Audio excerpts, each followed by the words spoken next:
Hey there folks, this is Josh, Stoney Ridge Farmer. Welcome back to another beautiful day here in the foothills of the Blue Ridge Mountains in North Carolina. It's November and it's 75 degrees, man.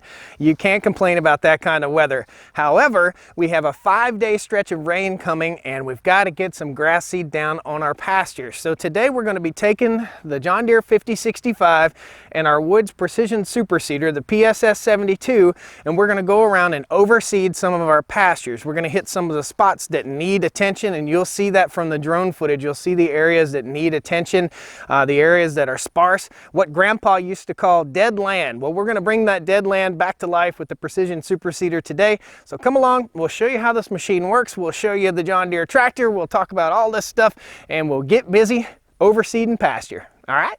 Woo! I ain't afraid of work. I ain't afraid of play. I ain't afraid to get the job done and do it my own damn way. All right guys, welcome to the Stoney Ridge Farm. If this is your first time to the channel, welcome. I'm glad to have you. We're going to be getting busy here in just a minute. So we're going to talk about this critter right here. This is the Woods Precision Super Seeder, the PSS72. It has 3 hoppers on it. The front hopper is what we're going to be putting our clover seed in. The middle hopper is what we're going to be putting our fall contractors mix in, and that has an annual ryegrass. It's 20% annual ryegrass, 80% fescue, tall fescue, and that's what grows here in North Carolina really well. It's cool season grasses. This is the cool season. And also in the rear, there is a native grass hopper, and that's a great old big hopper for native grasses. Most of their native grass seeds are a little bit bigger. We'll open up each one of these hoppers and show you how it works. Now, this isn't a seed drill per se. It is a seeding machine. In other words, in the front, you have some rollers that you can angle. You can angle them out this way or angle them straight. Those spiked rollers will tear the ground up. So what we're going to be doing for today's purposes is we're actually going to angle those just slightly so that we tear the ground up ahead of the seed drill, okay? Now, underneath the hopper that has the fescue grass seed in it, there's a big spiked roller, very similar to the 2 spiked rollers that are in the front. And right on the rear of the machine is a cultipacker, and you'll see that cultipacker right there. Very, very heavy weights, okay? So the goal with the Precision Super Seeder is to go over, rip up the ground just a little bit so that the seed will fall in.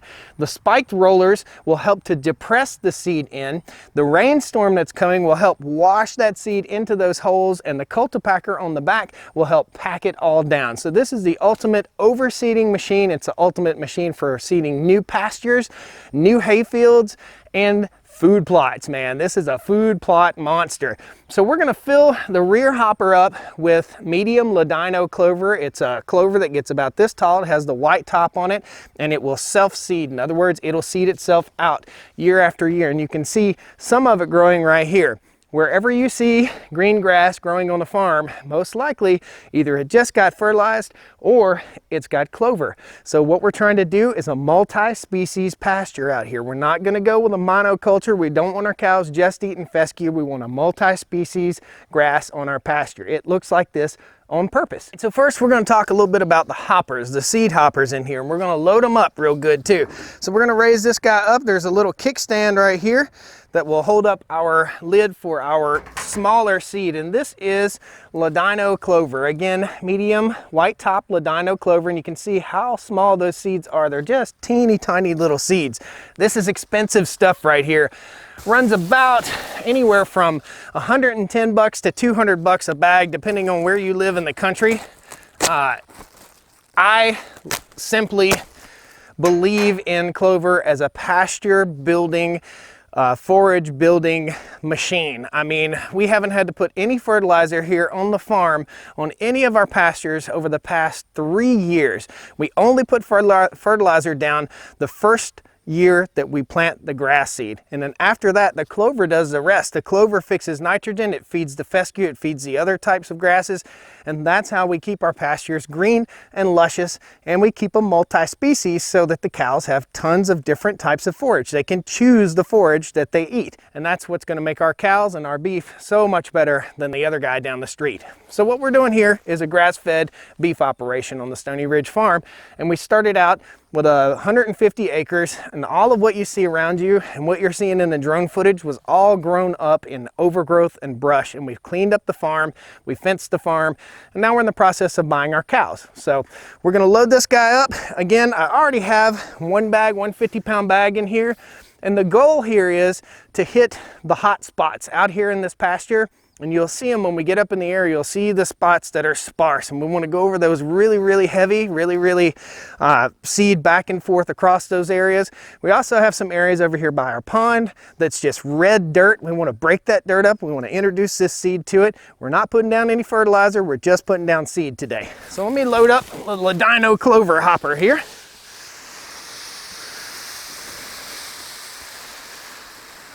All right, shut that guy down. All right, onward and upward, here we are, and we're putting down a contractor's mix. The reason we're putting down a contractor's mix is because we want a little bit of annual ryegrass in our pastures for our cows to forage on over the winter.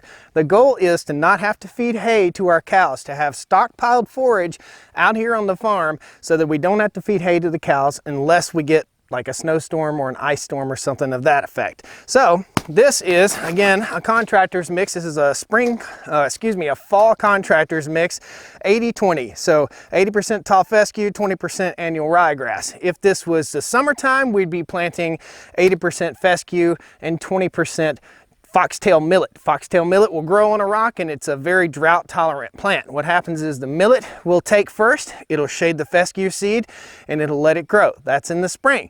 In the fall, the annual ryegrass will come up first. It comes up within like 48 hours, and then about 6 to 7 days later, that's when your fescue comes up. So it takes fescue anywhere from 7 to 14 days to germinate, but the annual ryegrass will germinate very quickly. So we should see awkward green stripes through our pasture right here, probably within the next 7 days. Now, we're supposed to have a 5-day stretch of rainy weather, not torrential downpours, just that fall rainy weather, and I'm really excited about that. So we're gonna load up this hopper right here, and again, this is our cool season grasses and cereal grains. Okay, tip this guy back again. Another little kickstand right there. And this is virtually empty right here. Okay, I'm gonna show you how we control the seed rates and all that stuff. There's a chart right in here that tells you all sorts of different types of grasses and where to set your settings on your precision super seeder. Cool? So we'll put 50 pounds in this hopper and 50 pounds in that hopper. It looks like each hopper will hold somewhere between 50 and 100 pounds. And our seed rate is going to be, what are we? Where are we at? Tall fescue. Our seed rate is 47 pounds to the acre. That's for overseeding pasture. If you were seeding new pasture, you'd probably want to triple that. You want to go about 150 pounds per acre. We get all of our grass seed from Green Resource here in Colfax, North Carolina. There we go. Great people, great place, good family business. We do not get our grass seed from the big box store. The reason we don't buy our grass seed from the big box store is if you read the label, you'll find out you're getting a lot of fluff in the big box store. So that's why we use a reputable place. We go where the contractors go. Green Resources. Let's open up the rear hopper. This is the big daddy. This is the big hopper. We've got a kickstand on it also. There we go. So this rear hopper is designed to hold our native grass seeds, and this is native warm season grass seeds. I'm going to bring this over so you can see them. So that's what I call the money hopper. Okay, so we got literally a 35-pound bag, and that's what the seed looks like. It's just a little bit bigger seed. Okay, you can see some of them have like fluffy tails on them, some of them look like little nuts, and we've got an awesome mix that they put together for us.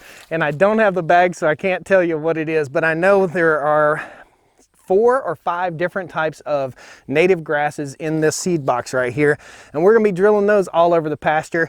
What I'm really excited about is eastern gamma grass. So we want to get a good stand of eastern gamma grass. It's awesome forage for our cattle, and that's what we're raising our cattle on. We're raising them not on grain, but on grass and on forage.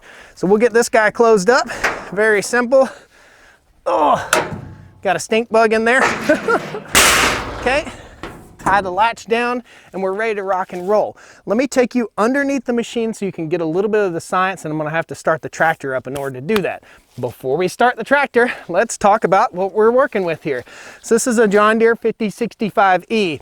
This tractor, for the amount of land that we have here, which is around 150 acres that we're farming, this is too small. This is too small of a tractor. This utility tractor has gotten the job done, but it's a little bit too small of a tractor for what we're doing here. So this is going to be, in the future, a purpose-specific tractor. In other words, we're going to be putting a backhoe on the back of it. This tractor will be used for moving materials and stuff like that. The 5065E is around 55 PTO horsepower, and that's just not enough to really crank out a batwing bush hog or something like that. And when we're mowing large areas, and we still mow, so once we move the cows off the pasture, we'll go through here and mow, and we'll typically mow even if the cows aren't on the pasture. We're feeding the land with itself. So we're using the sunlight and the clover and the nitrogen in the air to feed the land. Anyhow, this tractor is underpowered. It's underpowered for what we're doing. If I'd had to do it again, I'd at least go with a 5075 or maybe step up to a different series of tractor. And I also probably would have gone with a cab for the extra expense. The cab probably would have been worth it. But it's a good tractor. It's been a great tractor here on the farm. This precision super seeder is about the maximum that this tractor will handle. If I didn't have the loader system on the front of it, it would not handle this precision super seeder. You need a front ballast. You need a little weight in the front because this seeder is heavy, heavy, heavy. And you'll see as I drag it along the ground, it needs to be heavy. It's built heavy. It's Woods quality. It's Woods heavy. So it needs to be heavy in order to tear up the ground. We're going to get underneath here and we'll show you how it all works. All right, I think the most appropriate place to start is at the 3-point hookup right here. This is not a PTO driven machine, so it's just hooked up to 3 points. There is a solid hookup right here or a floating hookup right here. So we have it in the float so that when it goes along the ground, it goes along with the contour of the land. Going down, you can see right here, these are the rollers that are used to rip up the soil ahead of the planter, and the planters are back here, okay? The seed boxes are back here. These rollers basically cruise along the ground and provide a ripping effect, okay? So this kind of rips up the soil ahead of the roller here, the spiked roller here in the back. Now this spiked roller here in the back, it rolls over as seed, and you can see seed was dropping out right there. It's all set on a geared setup. It's all mechanical. So as this rolls, it turns the dials, you can hear the seed falling out, turns the dials inside the seed boxes above it and drops out the appropriate amount of seed. Pretty cool. Now we'll go along to the rear, and that feeds this hopper, which is our warm season native grasses and our cool season grasses right here, okay? Got a few gears and stuff right here. We can change the gearing on this machine to put any kind of seed we want in it. Now, on the rear here, this is our clover box. That's my pocket knife. This is our clover box right here. Underneath the clover box, Oregon, Illinois, made in USA, awesome. So our clover box right here, this is a gear that rolls inside the clover box, drops the seed down through this tube. It hits this piece of metal right here. It broadcasts it out, and then the cultipacker runs over and packs it down. So that's how it all works. And you can see all these individual seed tubes right here. Pretty cool. So the ground will be ripped up a little bit ahead of this, and then it'll be packed right back down behind it. This begs the question, is this a no-till? So it kind of is a no-till drill. Even a no-till drill opens the soil up just a little bit to drop the seed in. So would I call this a no-till? Yeah, I think this is no-till overseeding your pasture. I would call it an overseeder or a seed drill. Would I call it no-till? I don't know, because we have the ripping effect. So we're gonna move the rippers in. We'll show you the more aggressive stance real quick, and then we'll hit the field running, man. We're gonna have some fun. You can see some of the sparse areas, like right around the water tank right here. That's what we really, really wanna hit, okay? And we wanna get out here where we had our salt blocks and stuff like that. We now have mineral feeders, so we don't have to put a salt block on the ground, and we wanna drill down over top of those. You'll see it when we get up in the air. You'll really be able to tell with the drone shots. So there is a pin up underneath here. Okay, I'm gonna pull that pin right now. Maybe, yep. It's all fairly new and fairly tight. Another thought process here when buying this precision super seeder, one of our thought processes is this is another way that we can earn a little bit of side money here on the farm. So the farm isn't paying for itself just yet, but we can rent equipment out like this for the day to local farmers and local folks to drill down seed and make a little bit of extra money here on the farm. So this thing will pay for itself over the next couple years. It'll also pay for itself in the fact that we're not having to pay to rent a seed drill anymore. So we don't have to pay the county to rent the seed drill. This is a better value for the guy that's going to use it for the day too. So we rent it out for about 150 bucks a day, and you can run it as long as you want to. All right, so we're going to make the adjustment. This is the adjuster. There we go. Okay, see how that arm is moving? You can see also the spiked rollers moving forward down here. Got the GoPro down there for you. Okay, we don't want too aggressive of a cut, but we do want a fairly aggressive cut. So we're gonna rip it up just about to right there. We'll take our pin, slide it back into place, and that's it. Contact!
Man, now you see how it works?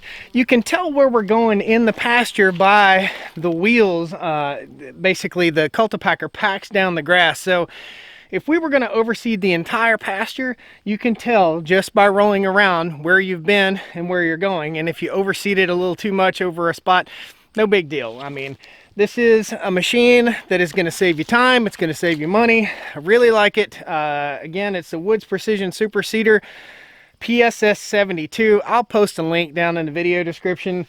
This is a tractor you can't get anymore, so I can't post a link to that in the video description. But we're just about done with this pasture, and I got to let you guys go because I got to hit a pond dam right over here, and the big pond I've got to hit over there. I don't know if you noticed on the other side of the fence there's a lot of red dirt, so we're going to use this to rip it up and get some seed down. Hopefully not have any bare spots. No bare land on the farm, hopefully by next spring. Awesome, guys. Thanks a lot for joining me here on the Stoney Ridge Farm today. I hope you enjoyed this little video. I hope you enjoyed this little tutorial on how I'm drilling down seed and how we're building pasture, multi-species pasture. You can see the cows over there. They're in front of the house, and they're going to be moving up behind the house next. Cool. Thanks a lot, guys. We'll see you next time on the Stoney Ridge Farm. All right? Woo! Well, come on down to the Stoney Ridge. Bring your wife and bring your kids. We're living life pure and sweet. That's the way it's supposed to be, Stoney Ridge.